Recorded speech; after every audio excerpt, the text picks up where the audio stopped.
Good morning, everyone, and thank you for joining us for our first session in the State Senator Patricia Van Pelt Virtual Job Fair Series. Today, we will be hearing from three presenters who will be conducting job seeker workshops to help familiarize you with the skills that you will need to be successful in the virtual hiring space. Our first and second presenters will speak for approximately 30 minutes each to give you some information about how to articulate your resume and how to work a virtual job fair. Our final presenter will provide an overview of the state's hiring process and how to position yourself as a competitive applicant. If you have questions at any time, please type them into the chat, and we will address them during the brief Q&A sessions that will be taking place after each presentation. If you have not yet already, please be sure to register for Wednesday's informational session with employers and Thursday's breakout room session, where you will have an opportunity to communicate directly with employer representatives. A link to that registration page will be provided in the chat. Please note, you will need to be sure to register for each session individually. Today's session is being recorded and will be made available in the employer booths for you to refer to later. Now, I am pleased to introduce State Senator Patricia Van Pelt. Senator Van Pelt. I'm here.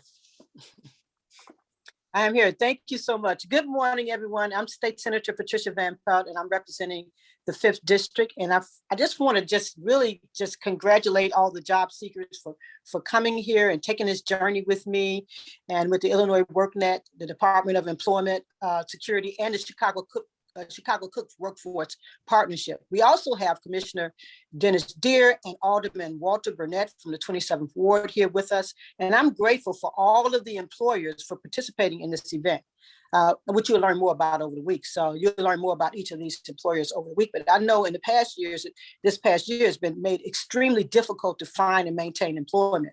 So I hope that today begins with a new day full of opportunity and prosperity for you, and everyone who's here today. So today you will learn tips on building your resume and how to utilize this virtual job fair so that you can have the best opportunity to find employment. I wish each and every one of you the best this week. And remember, if you have not already registered for tomorrow and Thursday's event, do that now. So thank you all again, and I'm wishing blessings upon all of you. So with that, I will turn it over into the hands of our illustrious 27th Ward Alderman, Walter Burnett. Thank you very much, Senator. And first of all, I want to commend you for putting on this virtual job fair. Even though it's snow outside, it doesn't mean there's no fire in the furnace. So, you know, the unique thing about what's going on in our world right now, first of all, my condolences for anyone who have maybe lost some family members, and I pray for anyone who may have family members that are ill. But one of the things that's happening and that we have learned with this pandemic is that a lot of people have stayed home for over a year. A lot of people have learned to work from home. But the other thing is a lot of people have really considered retiring. A lot of folks is like, they don't want to go back to work, which means that there would be a lot of jobs open. There's going to be a lot of jobs open. Once everyone get their vaccines, you're going to see a lot of people still needing a lot of people to do work. So this is a great time to prepare yourself to be able to get employment, put in your resumes, put in your applications, because I think, you know, some folks think it's going to be like the roaring 20s after everyone get their vaccine, that everybody is going to just go out and want to do everything. And in order for people to go out and do everything, people have to work. So prepare yourself for some blessings that may come your way. Nothing beats a failure but a trier. So you have to continue to try to position yourself to get a job. And so I commend you for taking advantage of these opportunities to do so. So with that, I'd like to introduce a gentleman who's representing one of the most active county commissioners in the city of Chicago and in Cook County. He's representing Commissioner Dennis Deere. I'd like to introduce to you David Evers. Thank you. Thank you, Alderman Burnett. I appreciate the introduction. Also, I want to thank State Senator Van Pelt for putting on this wonderful virtual event. My name is David Evers. I'm here on behalf of Cook County Commissioner Dennis Deere. Fortunately, Commissioner had another meeting he had to attend, but I want to thank everybody for being on the call. Thank our different employer service organizations, Cook County Workforce Partnership, and so on for coming together to allow constituents to have opportunities for employment. This is a great time, especially to kind of get back in the job force. I know, like the Alderman mentioned, a number of you all have been out of work for at least for a year or staying at home. But please, you guys take this opportunity seriously. I've been in a number of job fairs over the years, and some people have been hired on the spot. So take these resources seriously. Take this opportunity to advance your career and your livelihood. So again, thank you, Senator Van Pelt, for giving me the opportunity to speak, and I'll pass it on to our presenters. Fantastic. Thank you for that, David. Thank you for the opening remarks from both Senator Van Pelt and Alderman Burnett as well. So without further ado, we'll go ahead and begin our first presentation. Arkia, are you available to present? Yes, I'm here. I'm ready. Fantastic. You can begin whenever you'd like, Arkia. Okay, cool. All right. Good morning. Good morning. Good morning. My name is Arkia Jenkins. I'm the job developer for the Boys and Girls Club of Chicago, where we also partner. I'm sorry. I'll say good morning. Sorry, I didn't mean to interrupt. I'm sorry. No problem. You're perfectly fine. I like the interaction already. So once again, just allow me to say my name is Arkia Jenkins. I am a job developer for the Boys and Girls Club of Chicago, where we also partner with Chicago Cook Workforce Partnership as well. First, let me explain my role. As a job developer, it is my job to go out into the community and create those partnerships with local organizations and local jobs so that our youth and young adults are able to be employed, as well as I also conduct workshops that makes them employable. So with that, we have, or rather I have, gathered much research in my workshops regarding what it takes to articulate your resume and what it takes to have a very successful interview and what it takes to create an amazing resume as well. Once our clients are actually in the workshops, we begin asking questions. And this is where articulating your resume came from.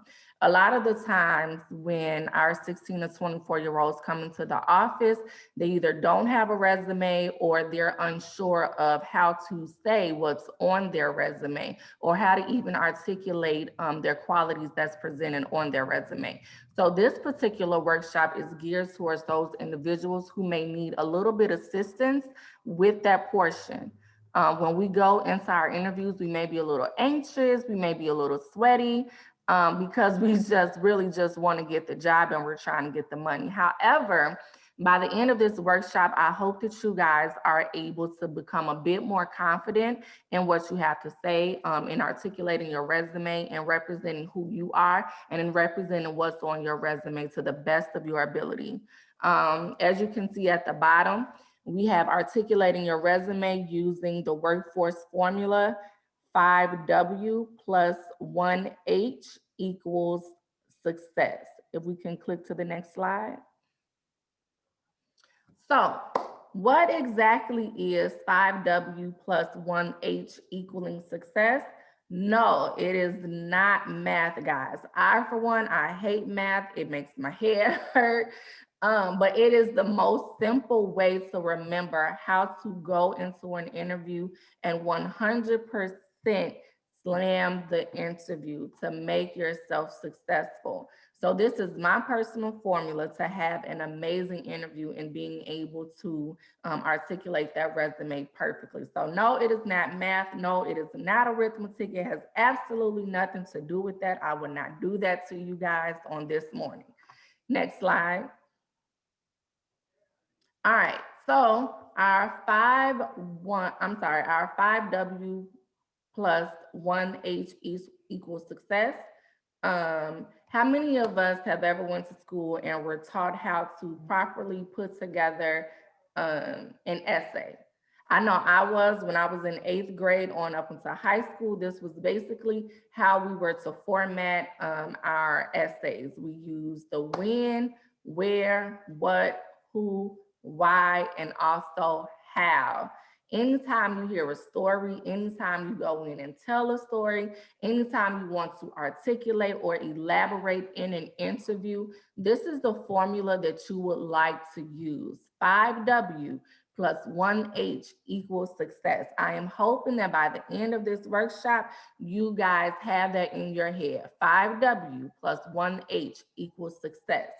So as you can see on the left-hand side of your screen, we have a client who actually was just recently hired with one of our partnering organizations. You can see in February of 2020, she was a child care intern. Previous to that, she was a clerical assistant with the Boys and Girls Club of Chicago. And prior to that, she was also a hostess for Pearl's Place, which is the local restaurant in Chicago.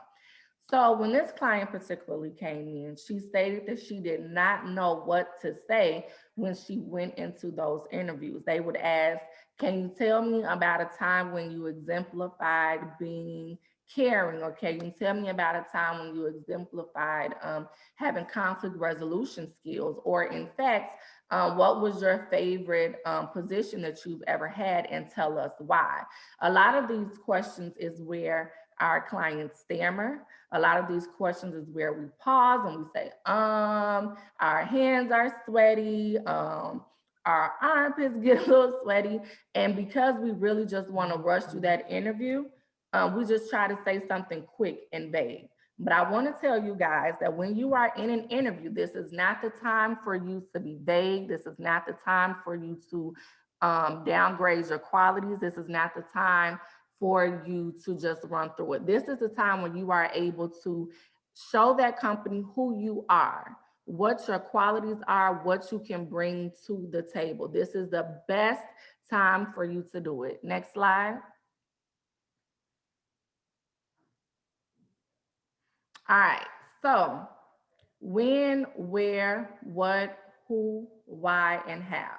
So a lot of us, as soon as we get into the interview, one of the questions that we always hear is, tell me about yourself, tell me about a time when, or in fact, can you give me a brief overview of your resume? These are the questions that seems to be the hardest when we go into our interviews or when we are scheduled to have these interviews. So this is why I put together a little script for you guys to make it a little bit easier. So remember, a little bit easier and hands-on. And like I said before in the previous slide, anytime you go into the interview or anytime you hear a story told, the best stories that you hear have all of these elements: the when, the where, the what, who, why, and how. If you are missing these points, you are missing key components to making a great or to having a great interview.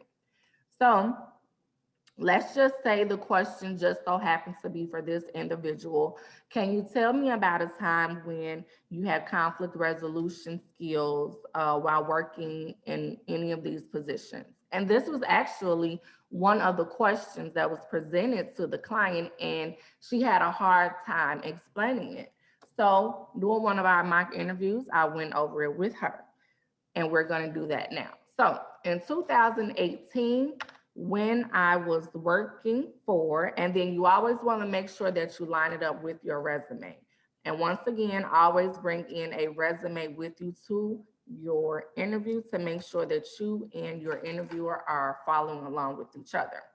So in 2018, that's the when, while I was working for Pearl's Place, that's the where, as a hostess, there was a customer who was dissatisfied with her meal. So that answers the what and the who. To make it simple, I decided to assist by taking her complaint to my manager, and my manager decided to credit her for her meal, but also we decided to give her a new meal that was free on the house. Ultimately, I was able to make that customer happy, And also that customer, each time she came back into the restaurant, she requested me to be her waitress due to my kindness and due to my understanding. Later that month, I was selected to be hostess of the month due to this person's recommendation. So as you can see in that story, I went over the when in 2018, where I was working for, as a what, my position, there was the customer who, what happened, who did it involve. I decided to assist by which, why did I assist this way and what happened, as well as what was the ultimate result, how did it get resolved, okay? Can I get a thumbs up if you guys are understanding that, or a high five in the chat if it makes sense? Thank you, thank you, thank you. Next slide. Perfect. Thank you guys. Thank you guys. Thank you. Also, if you have a pen and paper, please write the formula down. It's really an amazing formula. One thing that high five times two, thank you. One thing that I want you guys to take away from this is that no one knows your story better than you. So when you go and you sit down in that interview across from your interviewer or potential employer, they do not know you. Okay, this is their first time meeting you. This is your first time meeting them. And when you are elaborating your story and explaining your story and giving them precise detail, you're not just giving them a precise detail into what happened while you were on the job. You're letting them know who you are. Are you kind? Are you caring? Do you pay attention to detail? Are you understanding? Can you guide? Can you direct? Are you a leader? This story gives that employer, like I said, not just insight into what happened while you were on that job, but insight into who you are. The more details you give, the more detail they know who you are of a person. Always make the interviewer visualize what happened in that story. And I say this to my clients all the time, make me feel like I'm there with you. If you had an issue in a warehouse, walk me through that warehouse. Tell me, where was it located? Was it located in Chicago? Was it located on the north side, on the south side? Tell me, what were you stocking if it was a warehouse job, or if it was Walmart, if it was a restaurant, what were you stocking? I had a client who told me she had to stock juice and like old goods in a corridor or in a freezer.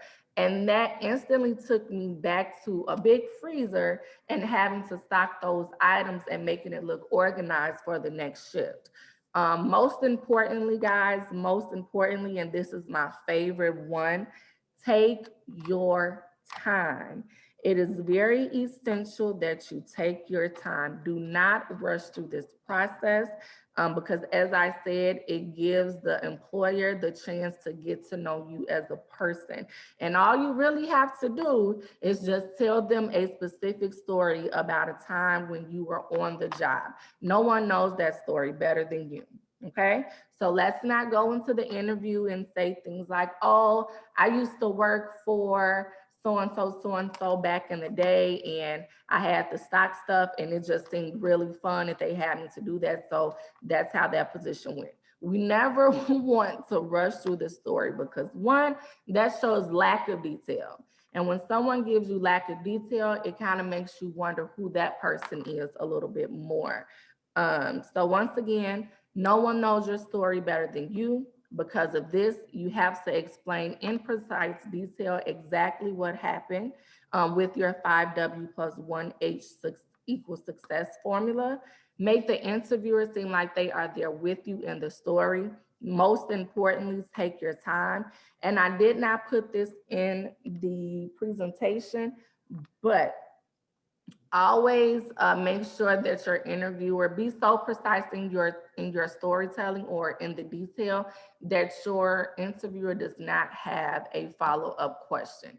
If you are very precise, if you put that interviewer in that story with you, they will not have a follow-up question because you've made it so clear to them the story as well as what type of person that you are and how you are an asset to that company.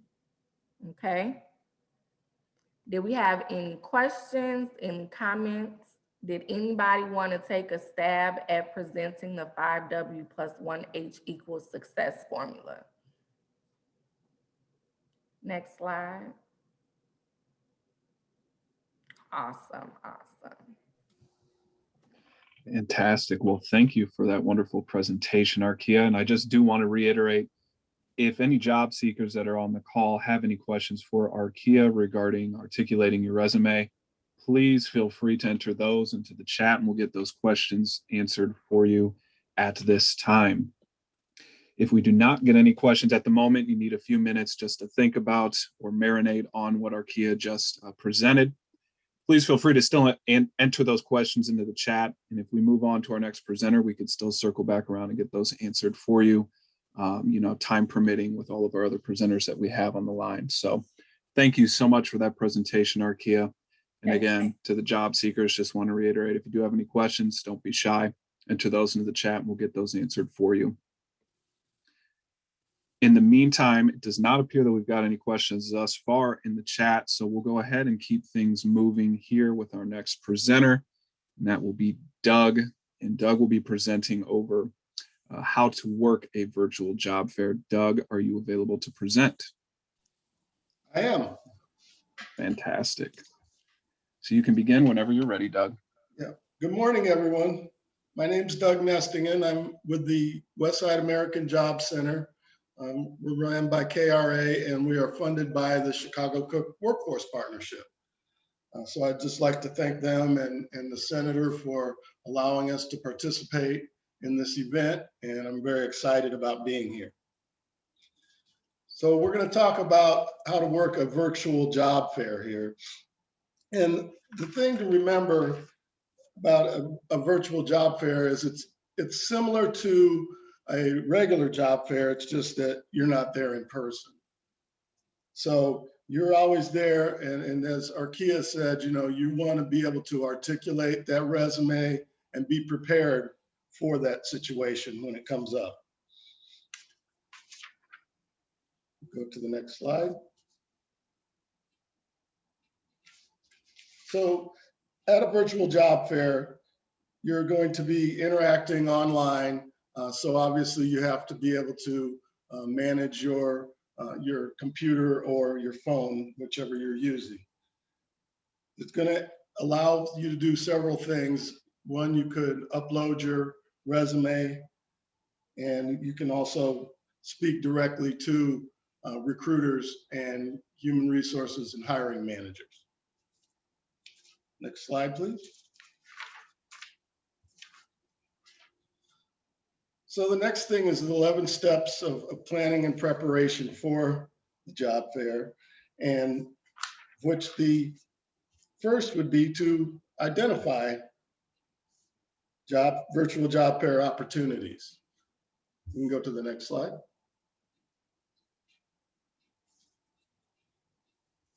So one of the easiest ways to identify virtual job fair events is just to go to Google and type in virtual job fairs in my area or in near me, something like that. There's other ways too. You can use Indeed, you can use LinkedIn. So there's several ways that you can identify where those events are.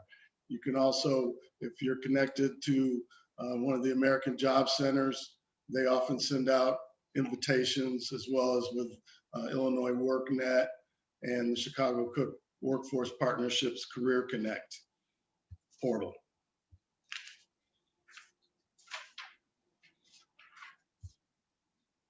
So we can go to the next slide, thank you. All right, so I was getting into some of the other portals here. Illinois.gov, Get Hired Illinois has opportunities for virtual job fairs, as well as again, the Illinois WorkNet. So we want to make sure that you're kind of covering all your bases when it comes to those, and then participate in as many of them as you can, because nothing helps more than just practicing your speeches and your articulation of your resume. So we can go to the next slide.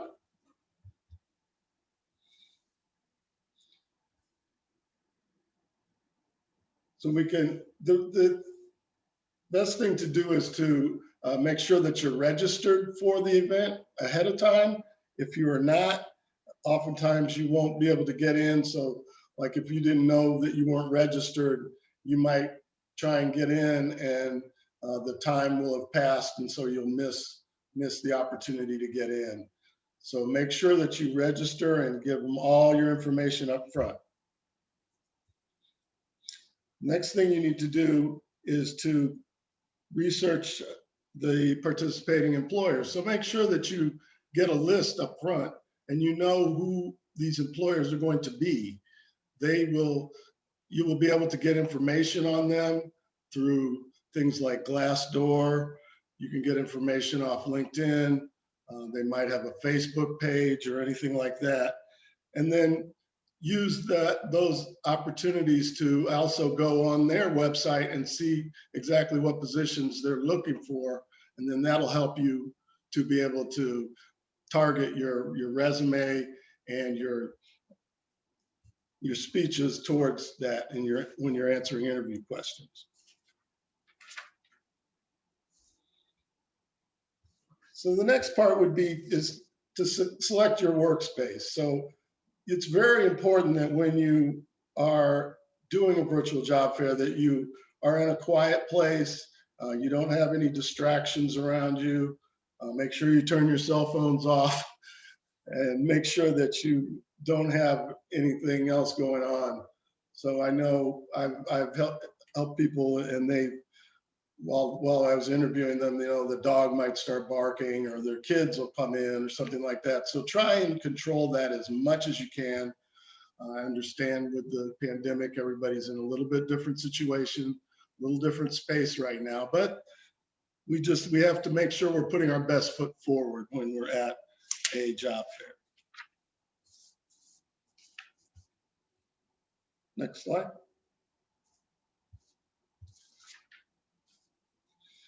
The next thing is to make sure that you test your technology. Your technology has to be working properly. I can't tell you how many times I've been in a Zoom call or a Teams meeting or something like that where people didn't have their technology together. They were going in and out on their audio, or their internet connection wasn't strong enough. So it's important that you understand, what limitations your particular situation has. So if you're using like your phone audio or phone internet connection, it might not be as strong as a home internet connection would be. And always check yourself out on camera first so that you know what you look like. A lot of times people have their camera at a funny angle on their laptop or something, and you might just see the very top of their head or something like that. So make sure that you've got about 3/4 of your shoulders and your head filling the screen. You want to make sure that they can see you, that you have good posture. You should be in a comfortable chair, but not too comfortable. So make sure that you have a chair that you can sit up straight and maintain that good posture. Next slide.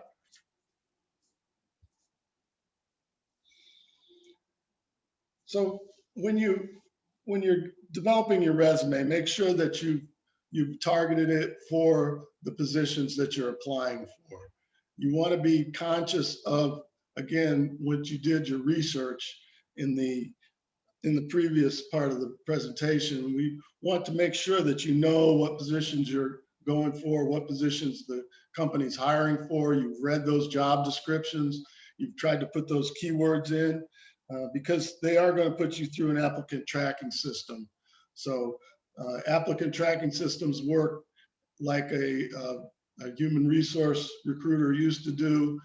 They automatically pull out keywords from your resume. And if you don't have enough keywords in your resume will not be considered to go on to the next steps. The other thing to always remember is to put that LinkedIn URL profile in there. It's very easy to do.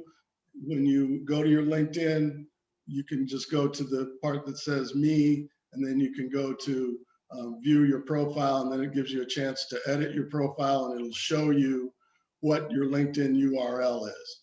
Now, another tip that I give people when it comes to that LinkedIn URL is you can remove those numbers that are at the end of your URL, so it's a little more customized. And all you have to do is when you do go into that, into your view profile and edit your profile, and you see the LinkedIn URL, what yours is next to, and there's a little pin next to it. And if you just click on that pin, then you can put the cursor where you want and you can get rid of some of that stuff, okay? Does anybody have any questions or anything so far? Are we tracking here? Just give me a yeah or no.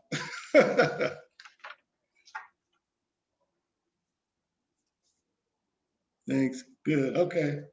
Thank you, thank you. Excellent.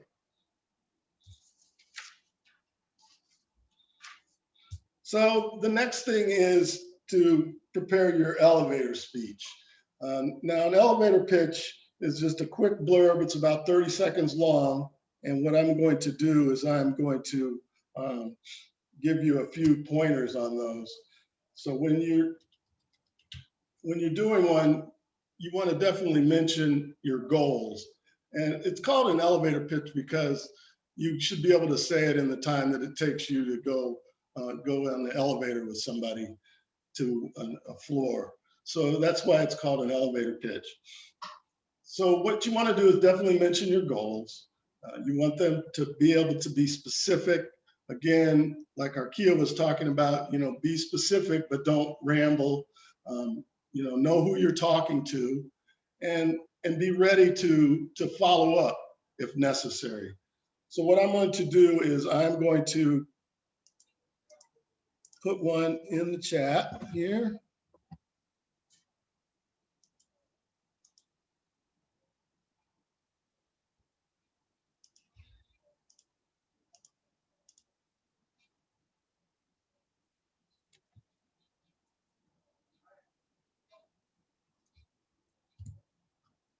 Oh, looks like it couldn't all fit, sorry. Oh, there it is, okay. So it says, I'm looking for a position where I could work on a production line, such as packaging, sorting, and bottling, or conveyor belts duties. I could also supervise employees and ensure safety and sanitation processes are safely in place. Additionally, I could perform efficiently on a quality assurance role while motivating employees to achieve quality standards and light machinery maintenance around the plant. So by saying this, what you're telling the employer is that these are the skills that you have. This is the type of role you're looking for, but you're not pigeonholing yourself into saying, I want this particular job. I want to be able to showcase my skills.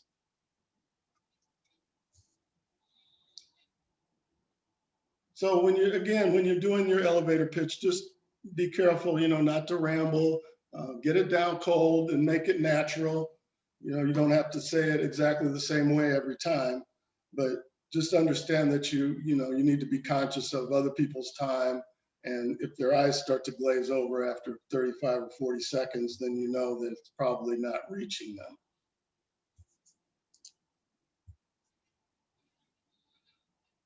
So step 10 are the interview questions. You want to be prepared to be asked or to ask via chat or video conference. And you want to ask relevant questions. And you want to answer them as relevant as possible. Again, using Arkia's method, the 5 W's plus 1 H, equals success is a really good way to do it. That's a variation on the problem, action, results, or STARS or PARS method of answering questions, where you're setting up the situation similar to what Arkia did. Next slide. So the final step here is the planning and preparation, the dress for success.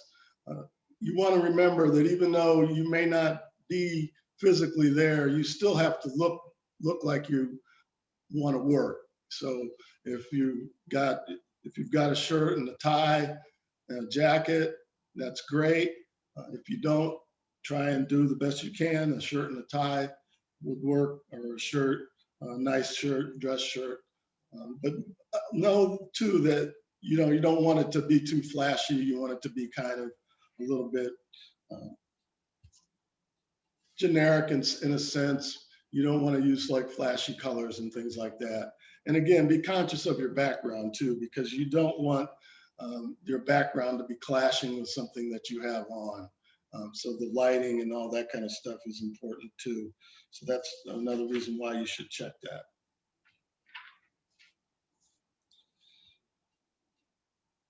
So the final steps when you're doing the virtual job fair is to perform a last minute technology check. So you want to again make sure that your camera is working, your sound is working, and everything's good. You want to have something to jot down notes and things when you're talking. Ensure you've got your resume, know your targeted employer list, so you know, because a lot of times they'll do breakout rooms with the employers. So you will have a chance to either interface with them one-on-one or in a group setting where they'll do a presentation and then answer questions. Make sure you visit all of them, all the ones that are on your list. You want to exhaust all your opportunities to make something happen for you.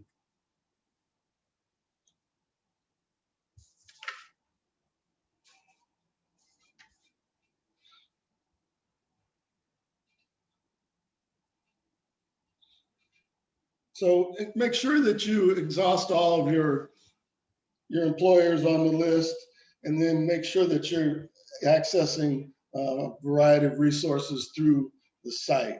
So there might be welcoming videos, there might be networking or waiting rooms or job seeker workshops like this one. So you want to take advantage of all those if you can.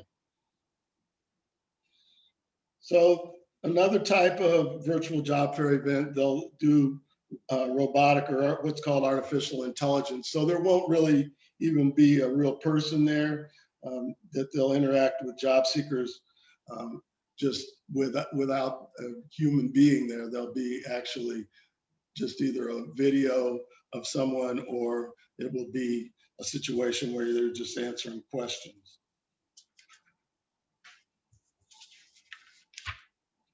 And this is probably one of the most important parts of the job fair. Is after it's over, you want to make sure that after the job fair ends, that you're doing all your follow-up.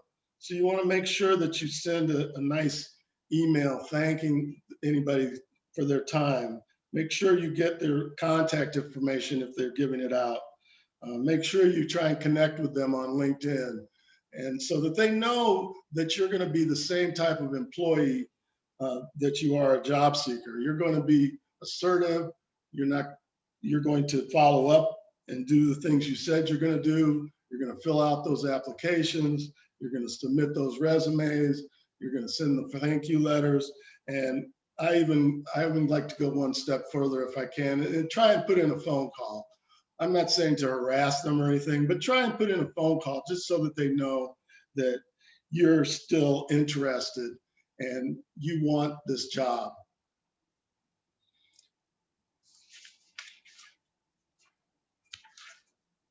So now I guess we can open it up for questions, Dan. Fantastic. Thank you for that presentation, Doug.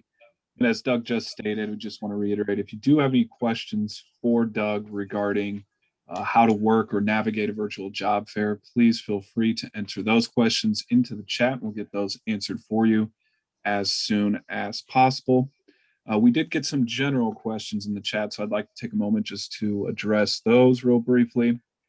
One individual, asked, how do you get a list of employers? The full list of employers for the upcoming informational session and breakout rooms portion is on the registration page. You should have, again, used that page to register for this event. If you scroll down onto day 2, under the informational session section, if you will, on that page, all of those employers will be listed. And my colleague, David, will put a link to that registration page into the chat so you all can access that here momentarily. Second part to that individual's question was, since it's virtual, how do you get an interview for tomorrow? A couple things to mention there. The breakout rooms portion won't be tomorrow. That'll be on Thursday. And as far as getting an interview, if you will, it's just a matter of showing up to the event. That event will last approximately 2 hours or thereabouts, and you will have an opportunity to speak to all of the employer reps who will be on that call. So there's not necessarily a slot that you need to reserve, if you will, or sign up for. So just show up to the session and be ready to, again, do the things that were covered by both Arkia and Doug during their presentations. Doug, I don't know if you can answer this question, but we did get one here in the chat. This individual asks, is having a LinkedIn profile mandatory? I would say it's very, very important. If you can't do it, I mean, some people don't do it, but it's probably the foremost way that employers identify talent at this time. So, I would work closely with someone at your local American Job Center, or either us on the West Side American Job Center or at the Boys and Girls Club, and helping to develop that LinkedIn profile, because we do a whole workshop on that. Excellent. Thank you for that, Doug. Mm-hmm. And pivoting back here to the chat, we did get a few other general questions. One question that I did receive is, will you share these instructions, please? A couple things to note. This session is being recorded and will be uploaded again to the Illinois WorkNet YouTube channel later this afternoon. So you can access literally everything that is presented here today in that video format. So you can hear exactly what Arkia said, what Doug said, and what our final presenter, Myra, is going to say regarding all of the topics that are covered here today. So please, again, check that YouTube channel out again. That's Illinois WorkNet, and it'll be housed under the virtual job fair playlist. Scrolling down here, I believe this question would be kind of targeted towards you, Doug. I don't know if you can give an answer on this. This individual asks, as an older applicant, how far back do we go with the elevator speech? Would you suggest perhaps their most recent work experience or history, Doug, or how far back would you say they should go?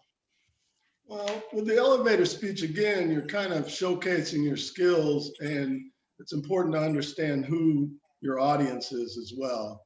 So if some of the skills that you had from the past are no longer relevant because either technology or something else has came up, or it's a situation where you don't really want to do that kind of job anymore, I would say eliminate it. But I would say a lot of skills go across lines, and you don't necessarily in an elevator speech have to tell when that, when you develop that skill. You can still use it in your elevator pitch. Fantastic. Thank you for that, Doug. And the next question that I have here in the chat is actually, I believe, for Arkia. Arkia, this individual asks, I have a question regarding the resume. I've been trying to find a format to write my resume. I've been on my job for 28 years, but have had different positions due to promotions. So how would you suggest that individual handle that, Arkia? I usually, for myself and for even my clients, I usually use a resume format that's already ingrained onto Microsoft Word. However, if you do need assistance, I can assist, or your local workforce organization can assist, because we definitely help to put those resumes together as well. And we also include the promotions too. So are we able to put our contact information in, Daniel? Yeah, absolutely. If you'd like to do so. Okay, awesome. I can assist you with that, and I'll message you my work email, and then we can work on it together if that's good for you. Fantastic. Thank you so much for that, Arkia. And I did get another question here in the chat. This individual asks, how can we send our resume to the employers for the Thursday event? Again, I will also allow any of the partners who are on the call to chime in here, but if you want to send your resumes to either Arkia, Doug, or any of the folks that we have on the call from the Chicago Cook Workforce Partnership, you can absolutely do so, and they'll assist you with getting those resumes put together and also assist with follow-up with employers. Also, I know they're not on the call, so I don't necessarily want to speak on behalf of all of them, but during tomorrow's informational session, a lot of times the employers in their presentations will also provide their direct contact information as well, whoever that respective HR rep is.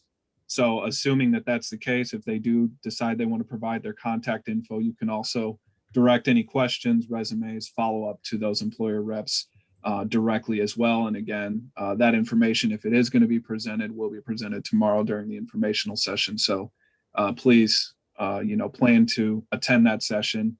If you have not yet, again, we just wanted to encourage you to register for not only the informational session tomorrow, but the breakout rooms event that'll be taking place on Thursday as well.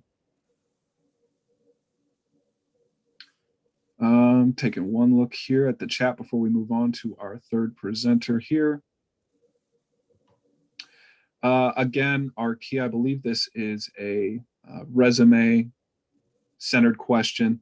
This individual direct messaged me and asks, being active in the job market for 40 plus years, when should you drop off old jobs? So how many jobs back should folks put on their resume, Arkia?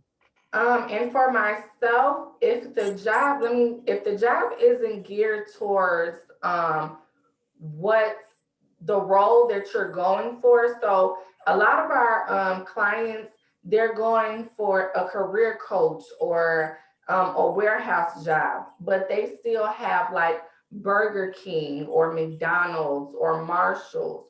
So I would definitely say if that particular if your resume is not geared towards the position that you're in, the position that you're going for, or the position that you're striving for, you can definitely go ahead and take off those old jobs.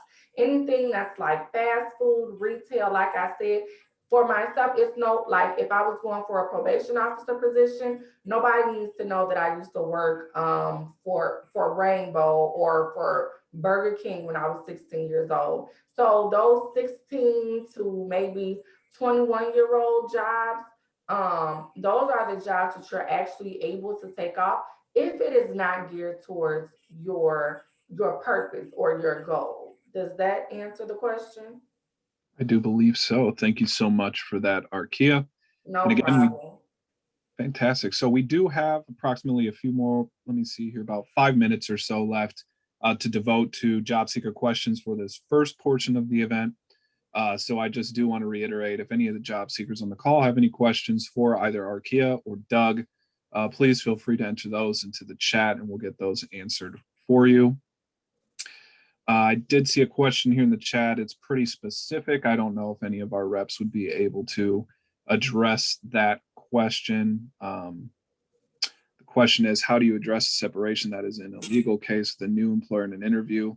I don't know that we would have anyone on the call that would be able to answer that question for you, unfortunately. But, if Arkia or Doug, you have anything to, add to that, please feel free to do so. But if not, we will continue to go on to our next questions. I'll take a stab at that, Dan. Okay. All right. So when a separation happens, you want to be able to articulate that, because that will come up if they ask, why did you leave this job? And the first thing you don't want to do is to fault yourself or your employer in that situation. You want to try and frame it around, you don't want to use words like laid off or terminated or fired and things like that. You want to use language that's that's a little more neutral and be able to articulate the separation in a very matter-of-fact way. So I might, for instance, say, the company made a business decision to consolidate operations. This included over 50 positions, including mine at all levels. So now I'm seeking new opportunities. So you end with it on an up note. Excellent. Thank you for that, Doug. Much appreciated. You're welcome. And then I did get another question in the chat, and I do believe this would go back to Arkia. This individual asks, would it be good to have various resumes on hand? It is always good to have various resumes. If I can speak, even in my own experience, even though my background is in criminal justice, I also am very good in customer service. So that also shows your flexibility. But like I said, each resume should be geared towards whatever position that you're going for. Also, you may not want to go back past 10 or so years, because now you're going back like into teenage years, and nobody needs to know you used to babysit, nobody needs to know you used to flip burgers or anything like that, unless you're going for a job that's in food, or unless you're going for a job that's in warehousing. Always make sure that those resumes are geared towards your destination, your intended goal. Fantastic. Thank you for that, Arkia. And one additional question we did get in the chat, I think it kind of speaks to what you just said, but this individual asks, if all of your job positions have been professional/management, would you recommend using only the last 10 to 15 years of employment? Yes, definitely. I wouldn't go back 15 years, but definitely that 10-year mark, and if you stayed on that job longer than a year. Excellent. Thank you so much for that, Arkia. And again, if you do have any questions, we will be kind of wrapping up this initial portion, if you will, of the event. So please enter those questions into the chat now so we can get those answered. If not, we'll move on to our second and final portion of our job seeker workshop event here today, and that will be covering the hiring process for the state of Illinois. So I don't see any additional questions that came in. Looks like we did get one now here. This individual asked, what if you were part of a plant closure? How do you suggest explaining that? Arkia or Doug, any tips on that? I would say pretty much what I said earlier is, you don't want to talk about a layoff. You want to talk about it being a consolidation of positions or operations. So it's not specific to you. It impacted, X number of employees at our location, or it impacted this department, something like that. And then go on and again, just ended on an up note with, I'm looking for new challenges. Fantastic information. Thank you for that, Doug. And again, if you do have any final questions here for either Doug or Arkia, please feel free to enter those into the chat. We've got approximately 2 minutes or thereabouts left. If not, we will go ahead and transition to our final presenter. Give it one moment here. And no additional questions have come into the chat, so I believe we can go ahead and transition into our final presenter here today. That will be Myra with CMS. Myra, are you available to present? Yes, I am, Daniel. Fantastic. Thank you, Myra. Give me one moment here. And you can begin whenever you are ready. Thank you. Awesome. Thank you, Daniel. Good morning, everyone. Thank you for coming to this great event, and thank you for your time. I'm going to provide you with quite a bit of information today, but I will also be providing email addresses and links in the chat at the end of my presentation, and also the website where you can find additional information on the resources that I will be discussing and some of the topics that I'll be covering. So I'll be going over the application process for applying for employment with the state. I'll be giving you information about resources that you can utilize to assist you in navigating that process. I work for Central Management Services, so be giving you a little bit of info on us as well. So you have a better idea as to how this all works and how to go through the process along the way. So I'm going to shut down my video so you all can focus on the PowerPoint as we're going through and the information I'll be providing for you all today. But thank you for attending, and I hope you'll find all this information useful. So what is CMS? A lot of people don't know what or who CMS is. They hear about it. They think, oh, that's where I go to take the test, etc.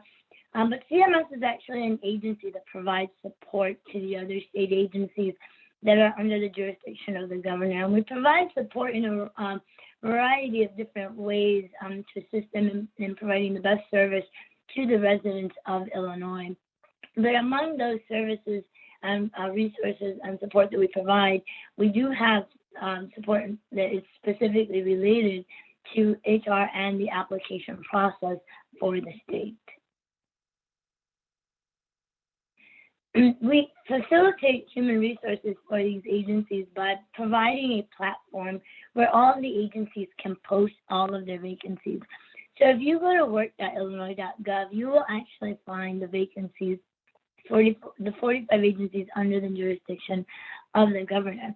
So you'll find vacancies for DCFS, DHS, Department of Labor, Department of Corrections, State Police, Environmental Protection Agency, Department of Agriculture.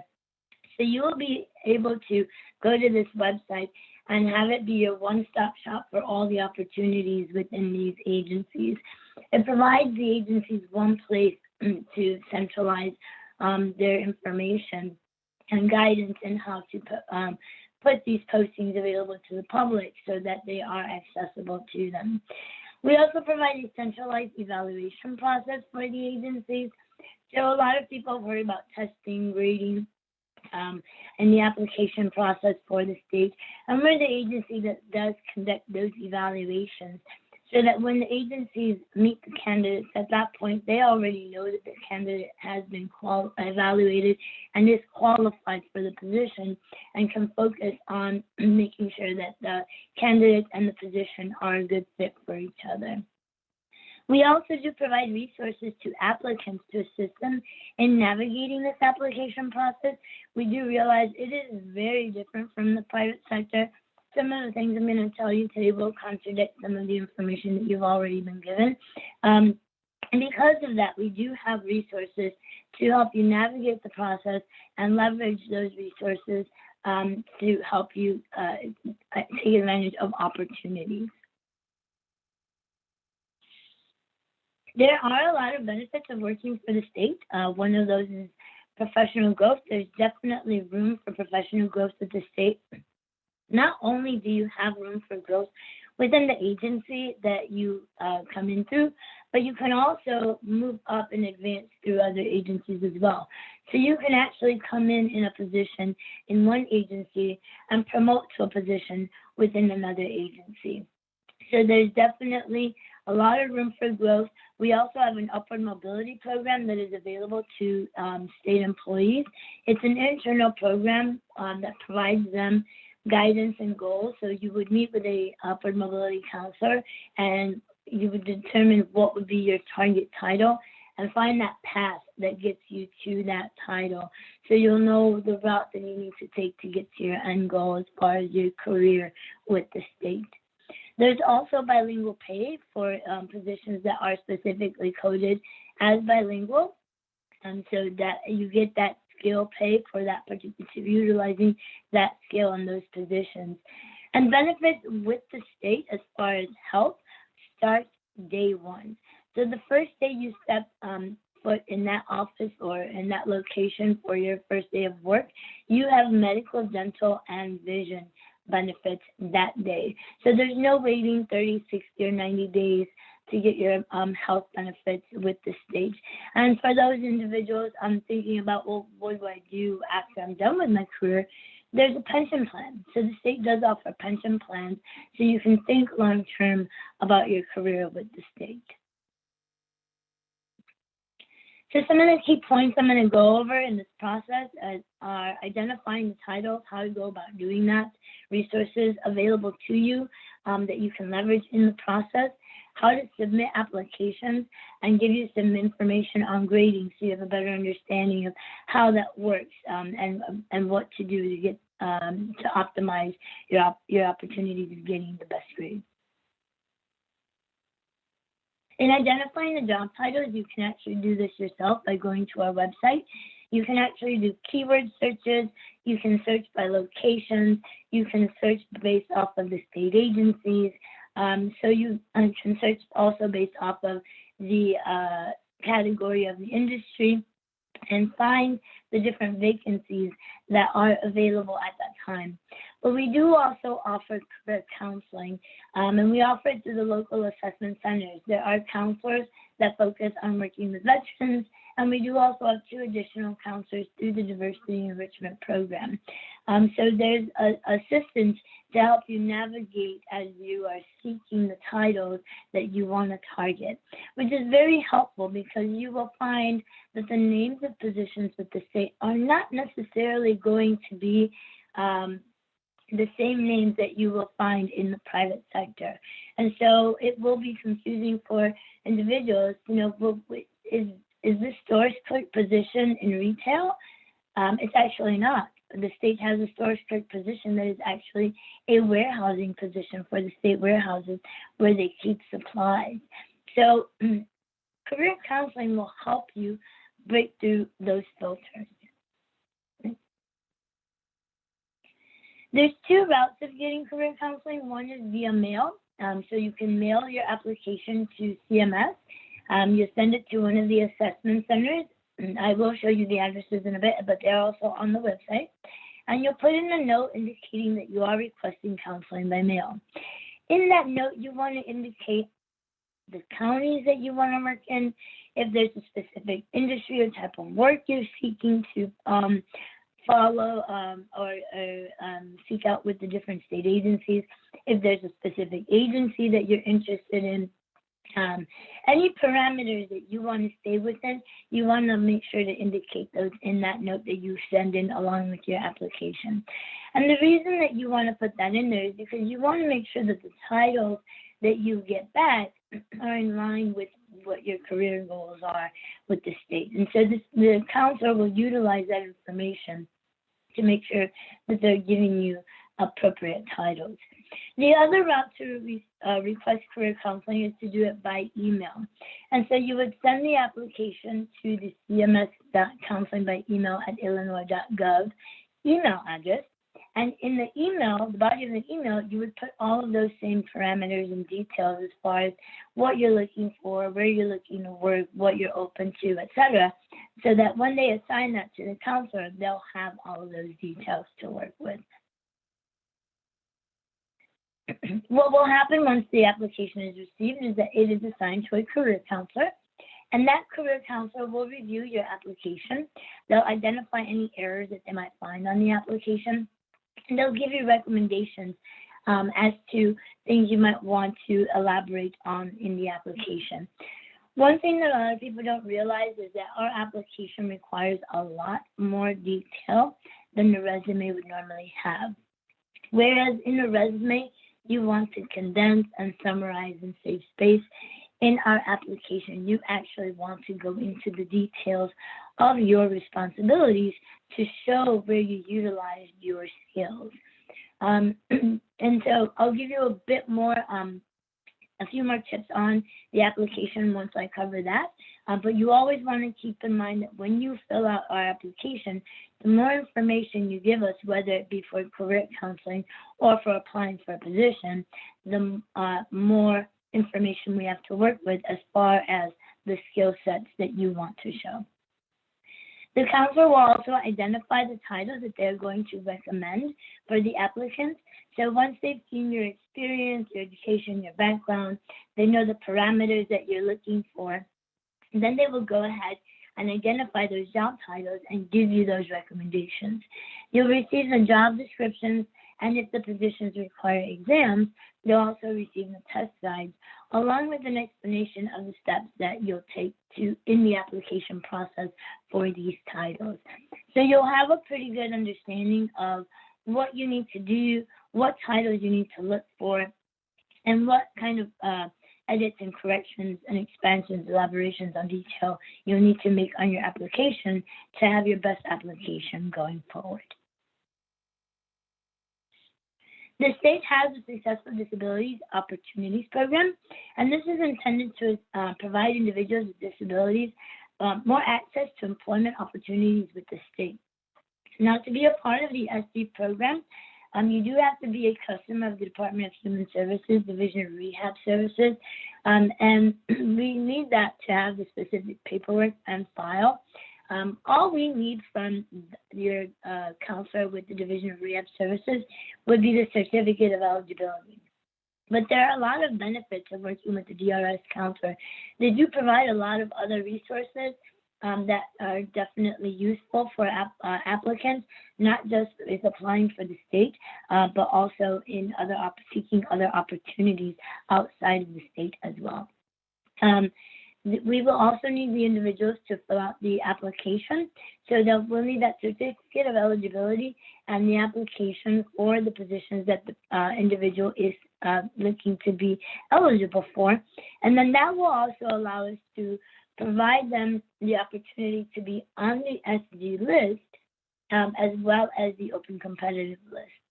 When the agencies receive the list, they receive the open competitive list, which is everyone, and they also get the SD list. If the agency fills the position from the SD list, then that candidate on the SD list is competing against a more significantly smaller number of applicants to get that position, increasing their chances of being hired for that position as well. We do provide accommodations for individuals. Part of the accommodations that we provide are sign language interpreters, specific software like Zoom text, special types of keyboards, etc. So this is something that is accommodated to individuals through the SD program coordinator, and to ensure that the individuals are receiving the appropriate accommodations, the SD coordinator will have communication with the candidate to make sure that we have the appropriate documentation on file, so that we have everything ready on our end to be able to provide the best opportunity for the applicant as they're being evaluated to be eligible for the position. CMS has a Disabilities Resource Center, and so this works along with the SD program. This actually is a bit broader resource where you can actually contact them to ask them any questions about, hey, does my circumstance have any accommodations that you can provide? Does my circumstance qualify for the SD program? What are the types of accommodations I can get? What's the documentation that I need? Is this documentation the correct documentation? Any questions that you might have about the SD program, accommodations, or anything associated to either, you can definitely always reach out to them to get that information so that you have your best foot forward and everything you need to move forward through the application process. We are working with limited staff in the offices, so we do have a phone number that you can call, but if you don't get through on that number, definitely also shoot them an email, because some of the staff is working remotely and there's also rotation going on. Email might be the fastest way to get a hold of them, but definitely try both. We also have the Relay Center available for individuals that would need to use that as well. So any questions, whether you think it might or might not be related, it's always best to ask, get the information first so that you have all of the opportunities and all of the resources to leverage you through this process. For those of you who are veterans or know someone who is a veteran, veterans status is something that is required in order for veterans to get their veteran points and preference. So there is documentation that does need to be submitted. It depends on the veteran's service. So it might just be a DD 214. It might just be final discharge orders. It might be a DD 214 and the service-connected disability.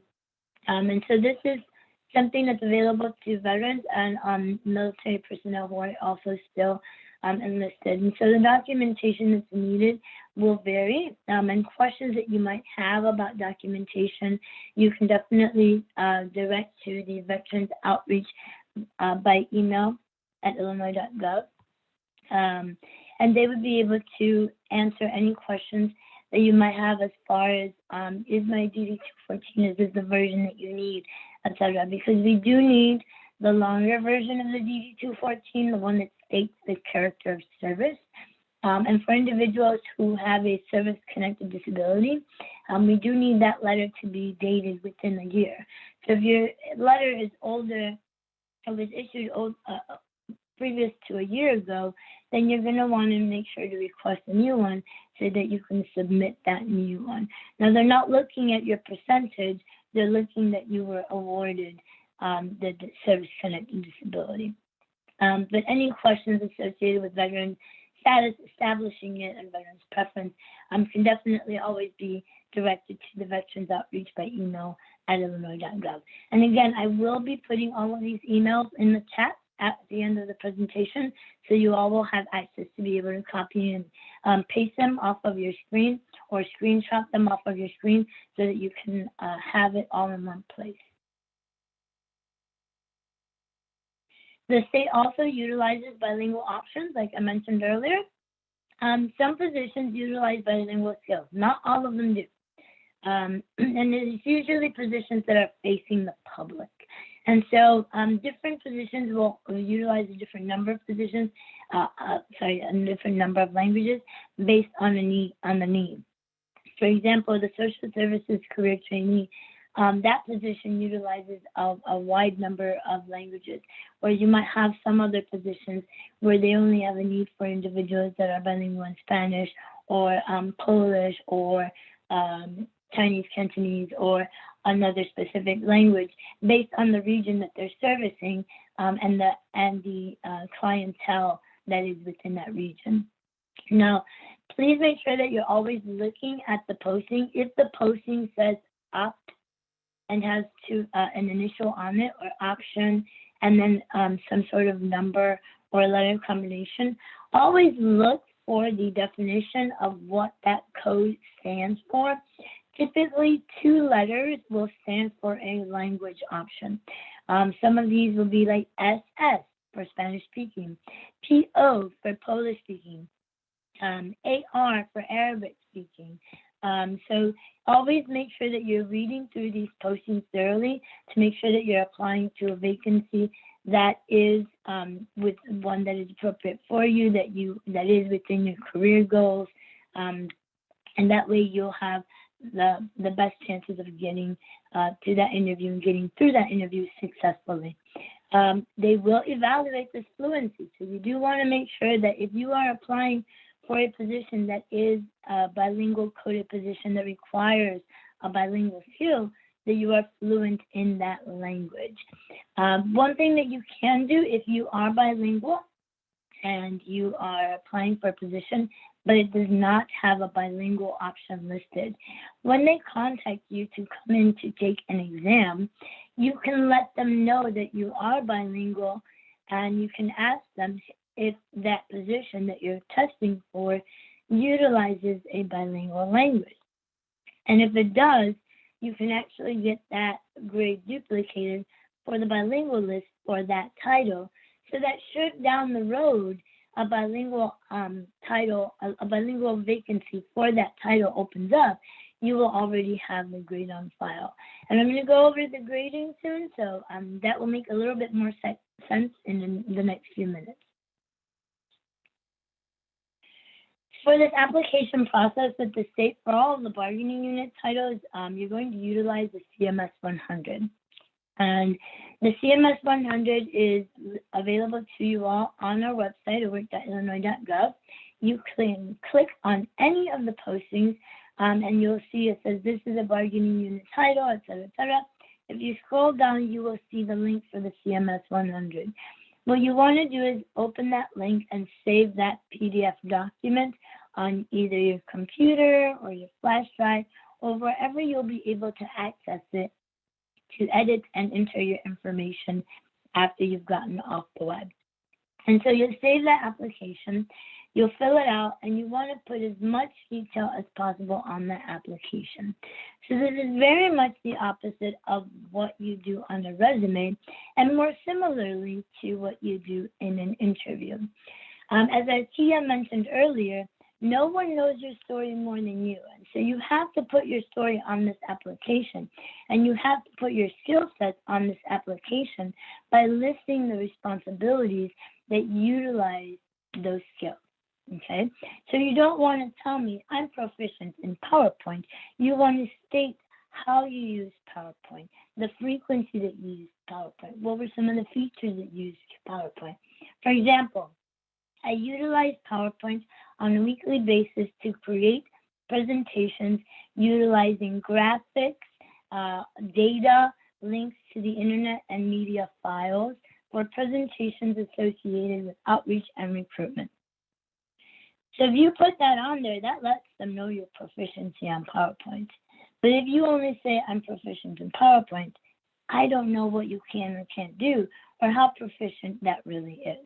Okay, and so when they're grading these applications and they're reviewing your qualifications, you don't want to leave things in the gray area or in the dark, because whatever's not there does not exist. Okay, so another common statement that's put on the applications is, I manage a team of X number of people. That doesn't let me know whether you make sure they clocked in and clocked out, or whether you have the authority to interview, hire, fire, evaluate performance, do scheduling, assign work, take disciplinary action, conduct interviews, etc. So you actually have to go into those specific details when you are listing your responsibilities and duties on the application. And if you'll notice, the application does give you an ample amount of space to go into these details. Now, you do not have to get fancy. You don't have to go into full-on sentences.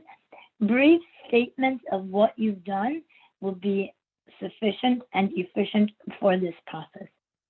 So I did this, I did that, I did the other thing. You can go ahead and list all of those responsibilities in there, and that will give them a better picture of what you've done and the skill sets that you have and that you utilize in your previous positions. Now, when it comes to the state, you can go as far back as you want on the application. We do not limit you to the last 5 years, etc. For some positions, like for Department of Corrections, or for some of the positions that are specifically for veterans, you will have to go further back than you would typically go on an application or in a resume. Because for positions that are specific to veterans, you need to go as far back as your military service, so that military service is on your application, because that will be necessary for positions that have been made available that are only given to veterans. And we do have a couple of those. So those are some things to keep in mind when it comes to our application. More is more. So you want to put all of those rules that you're given about a resume, put them in a little box and fill out the application, and then bring them back out when you're done with the app, okay? Now, once you have your application complete and you know what positions you want to target, you want to go to our website and look for those postings for that position. So you can do searches via the Featured Jobs tab or the View All Jobs tab. And again, you can do searches based on the title, the agency, the location, keywords, etc. And your results will look something similar to what you see on the screen. And so when you see the posting, you want to click on the posting, and then you want to scroll all the way to the bottom to find the agency contact for that vacancy.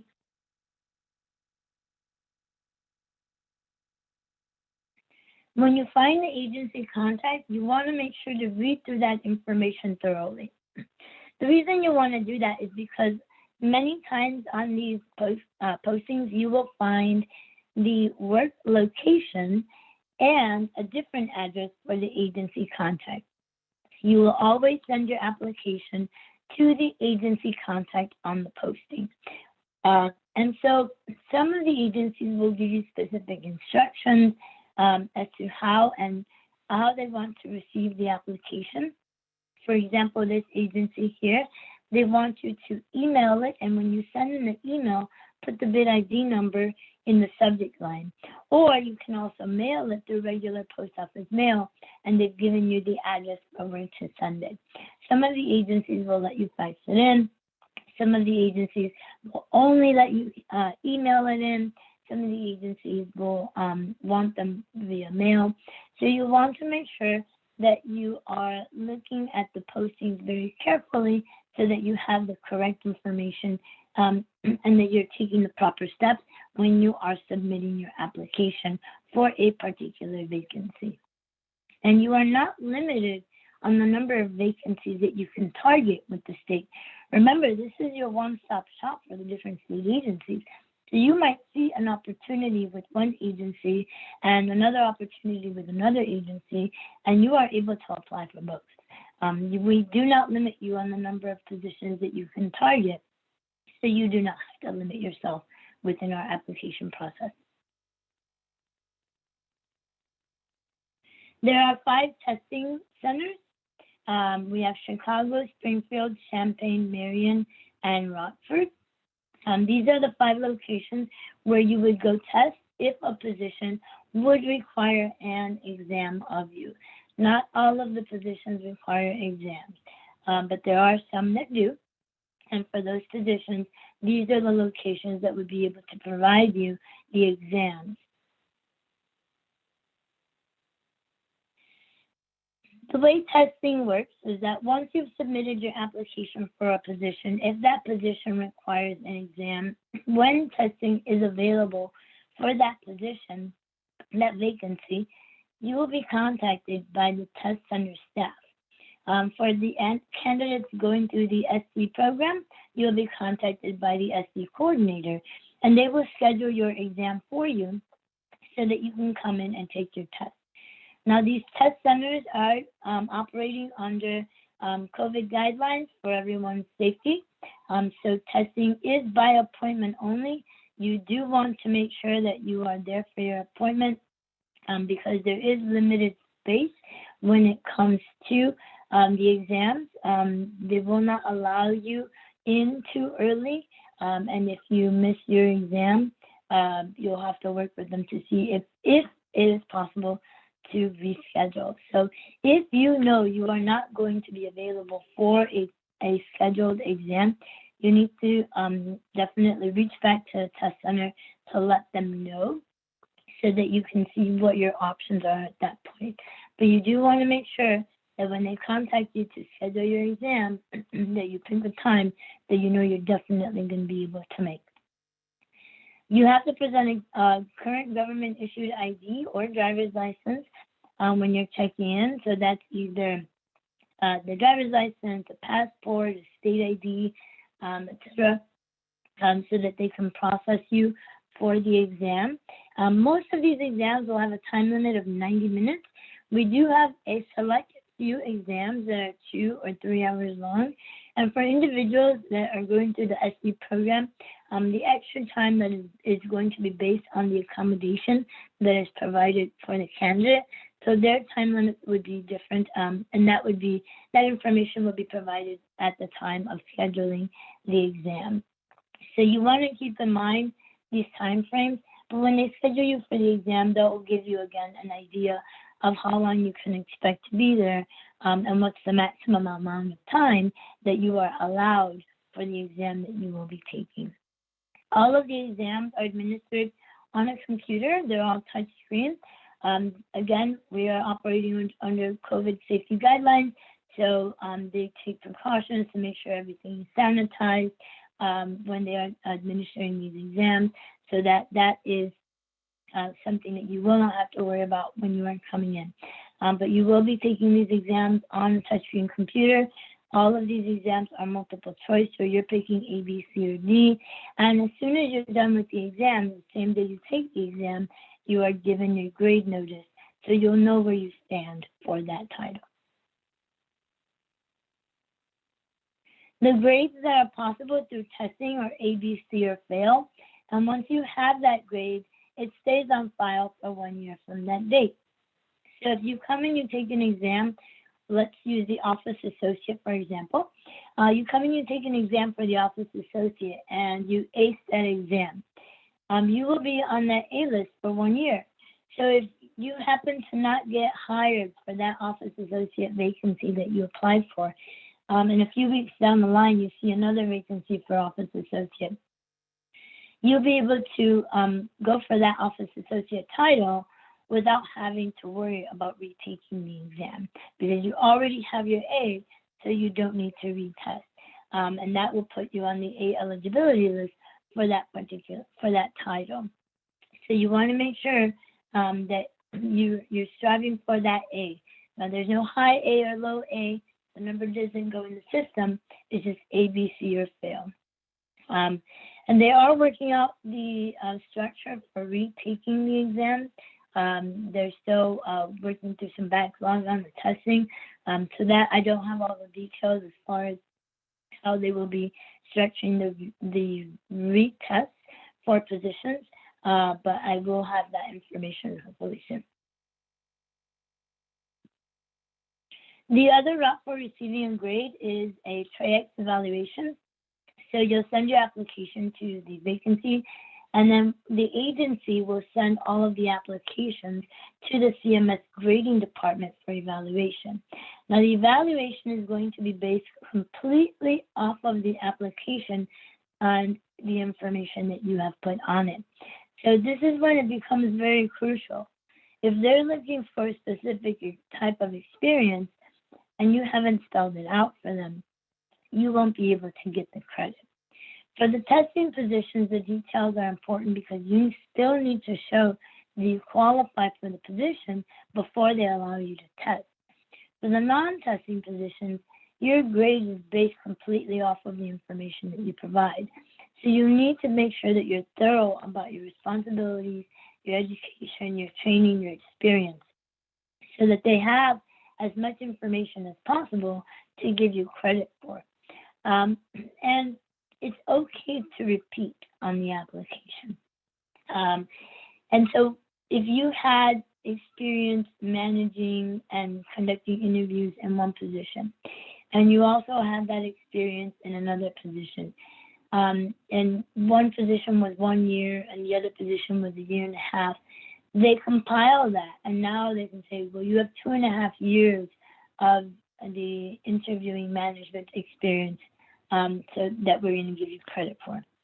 So you always want to make sure that you put all of the information, your duties, your responsibilities on there so that they can give you credit for it.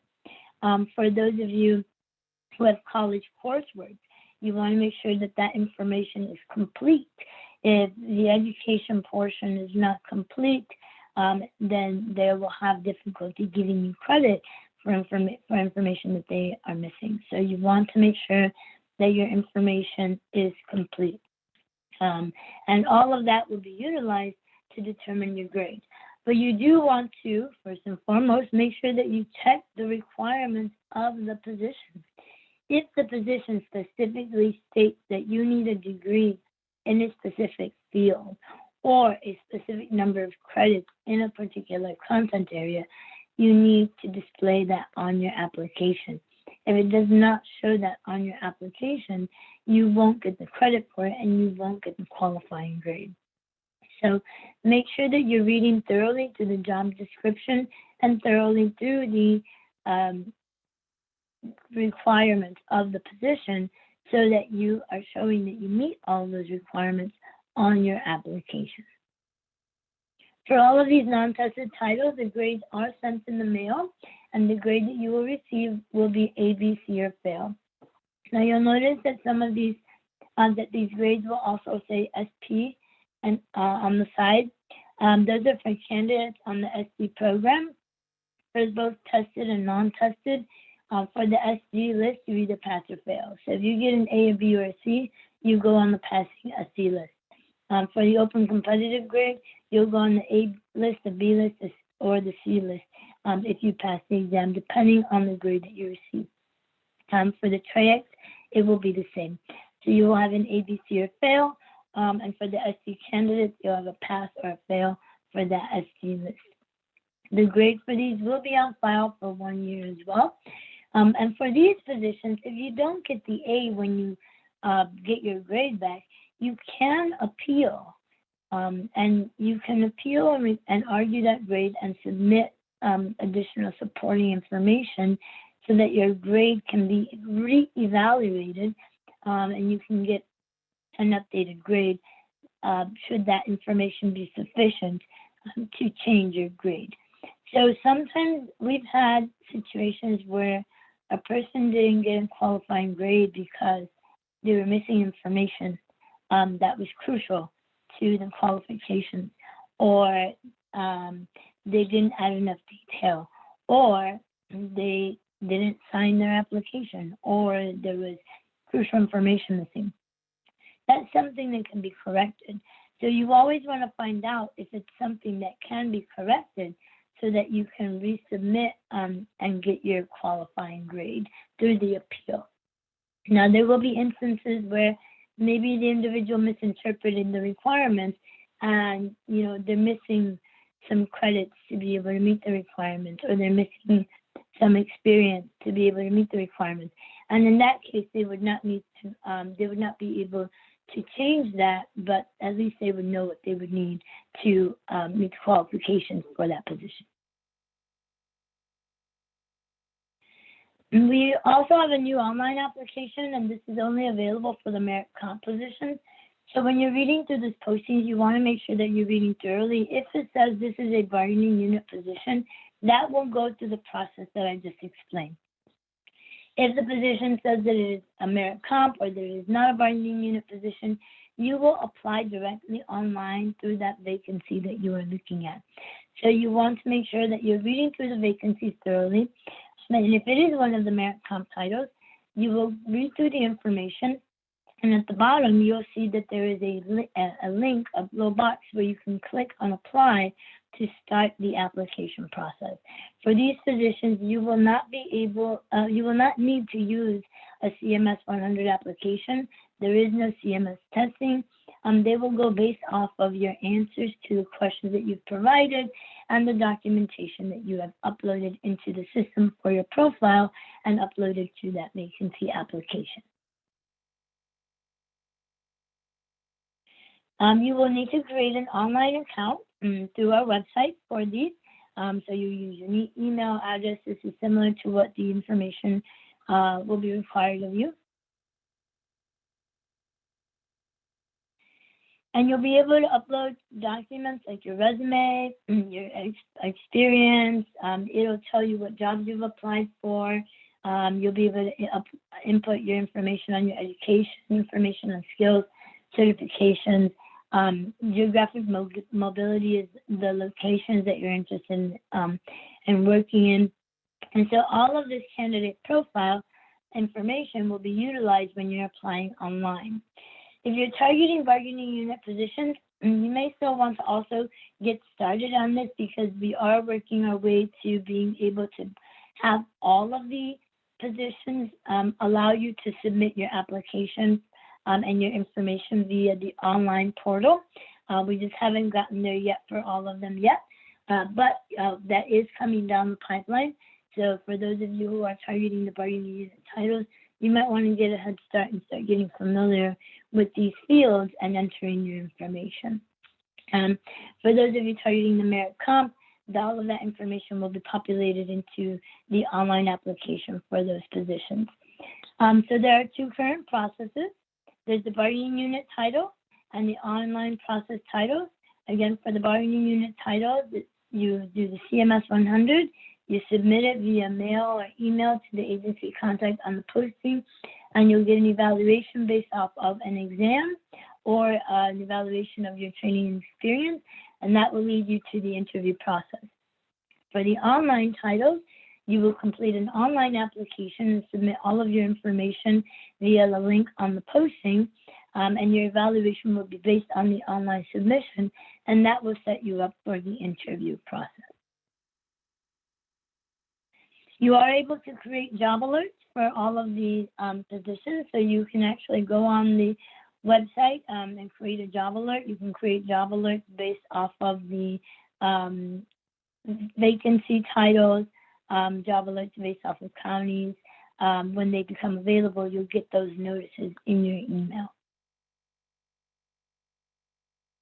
So again, you can do multiple alerts. You can do them by titles, keywords, locations, counties, agencies, job function, and you can actually set how frequently you want to receive these alerts. You'll notice on the screen it says send me alerts every 7 days. You can change that to every 3 days, every 2 weeks, however long you feel you want it to keep an eye on the posting section. And so if there every that number of days, it will look to see if there are any positions that are posted that are related to the parameters that you've set up on the alert. So just to wrap up some of the things that you want to remember, all of the information for the applications, the postings, the job titles is available on our website at work.illinois.gov. Career counseling is available through the local assessment centers via mail or via email. If you go to our website, there are links, tabs for all of these resources. So there's a full-on page devoted to each one of these, whether it be career counseling, the disability resource centers, and the Veterans Center as well, and Veterans Outreach Program as well, rather. And so all of that information, the contacts, the email addresses, and other details about what is available to you through these different resources is on our website. And I will be posting all of these email addresses and the website link in the chat so that you all have it accessible to copy and paste.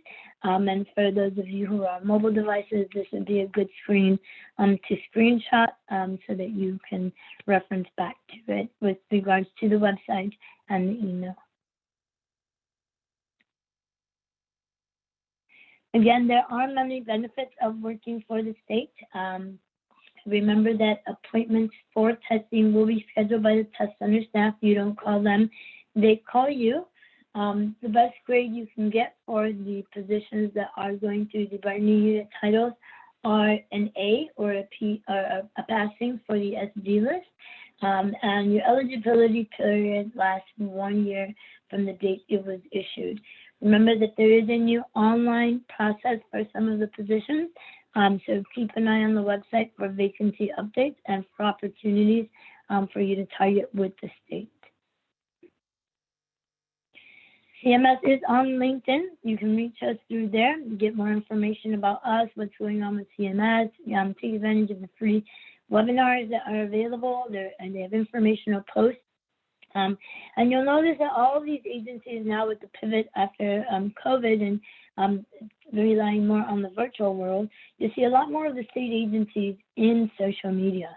So take advantage of engaging them in social media to learn more about the different agencies, learn more about their opportunities, learn more about their work environment, so that you can utilize that knowledge when you're seeking out the opportunities with the different state agencies and the different vacancies with them. Thank you very much again for your time this morning. My contact information is on here. I am working remotely, so the best way to reach me would be via email. If you have questions about the application process for this presentation, you are more than welcome to definitely reach out to me. I'll do my best to assist you. I do career counseling as well as outreach and recruitment. So I am able to provide that when I'm weaving that in with my other outreach responsibilities. But definitely the best, fastest way to get the career counseling would be to reach out to the career counseling centers. And again, I will be posting all of those emails for you all to be able to access the individuals that will be able to assist you with that. And again, the website address, so you can see additional information on there regarding the different resources available to you. Thank you very much. And we'll open it up for questions now. Fantastic. Thank you for that wonderful and insightful presentation, as always, Myra. And again, I just do want to reiterate, as we did for the first portion here today, if you do have any questions for Myra regarding employment with the state of Illinois or how to navigate that hiring process, please feel free to enter those questions into the chat. We'll get those answered for you right now. Myra, we did get some questions in the chat while you were giving your presentation, so we'll just work our way through those sequentially. First question that I have for you, I'm assuming I know the answer to it, but I'll obviously hand it over to you to give an official answer. This individual asks, is Polish in the list being bilingual? Yes. Some of the positions that utilize the Polish option are the Employment Security Program Rep, the Employment Security Service Rep with the Department of Employment Security, with the Department of Human Services, the Social Services Career Trainee is one of the positions that tends to open up quite frequently that utilizes that language as well. Though there are others, and those are just a few. With DCFS, the Child Protection and the Child Welfare Specialist, those are positions that tend to open up more frequently that utilize that language and others.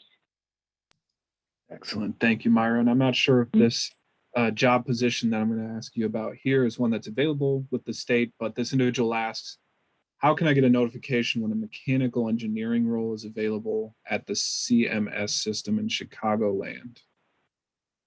So there's a few different ways you can do that.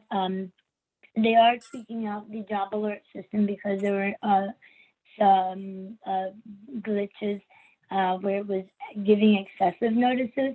But the best way to do it, if you're targeting CMS, do a job alert based off of CMS. And then do another job alert based off of mechanical engineer or just engineer. And then that way he can, that person can get all of the vacancies that show up that are engineering vacancies, because that position might be available through another agency. We have 45 different agencies, and so we're dealing with Department of Transportation, Environmental Protection Agency that are on that also utilize engineers. So there's a lot of other opportunities outside of CMS that you can also target too. So if you're targeting CMS, do a job alert for the agency, and it will let you know anytime a CMS vacancy pops up, and it'll send you that alert on the frequency that you have set.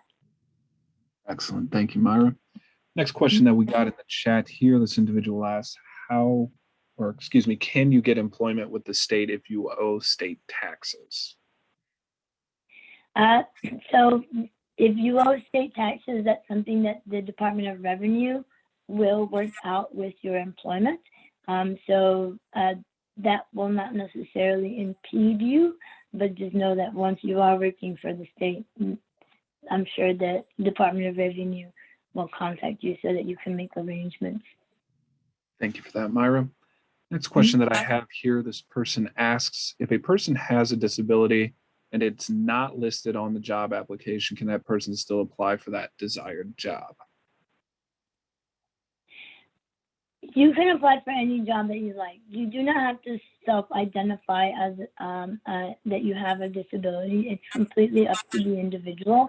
But I do recommend at least reaching out to the Disabled Workers Program to discuss it, so that, you know, if there's a way to you leverage that and get the resources that are available, you know, utilize it. Whatever resources you have in navigating this process, I always recommend that you leverage them all. If there's multiple, leverage all of them. You know, like if there's a veteran and they have a disability, you have now 2 resources that you can layer up and leverage in your application process. So max out your resources. Understood. Thank you for that, Myra. And we did get another question in the chat. This individual asks, once again, what is the bid number? The bid ID number is also the requisition number. It's just a number that's assigned to the vacancy request. It's an internal number, but that's how they find what vacancy they're looking for. Just so to give you an example, the office associate is a vacancy, a title that's actually utilized by most of the agencies. So you might find a vacancy for an office associate with DCFS, another one with the Department of Labor, and another one with Department of Agriculture, right? And so in order to keep all of that in order, they've been assigned numbers. The vacancies have been assigned numbers so that they know what vacancy the application is for. Awesome. Thank you for that, Myra.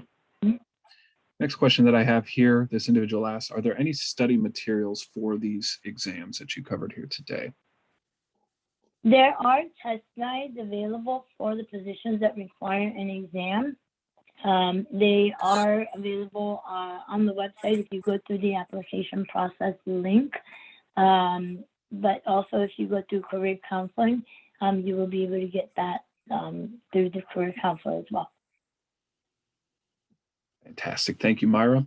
The next question that I have here, this individual asks, will you be penalized if you take the test more than the first time? For example, pass the exam with a C, but I want to retake the test to earn a B or an A. No, they're still working out how they're going to do that. Previous to COVID, applicants were allowed to retake exams every 30 days. But because there's a bit of a backlog on the testing, they're still restructuring how they're going to handle retaking the exams. But they did allow it before, and the intention is to do so going forward as well. But they're still working with the scheduling on the exams because there is very limited availability in staff to make sure that everybody is safe when they're taking the exam. Excellent. Thank you, Myra. And again, another question kind of in the same vein. This individual asks, can you retake the test in order to get a better grade? Assuming the answer is yes, but you can elaborate on that once more.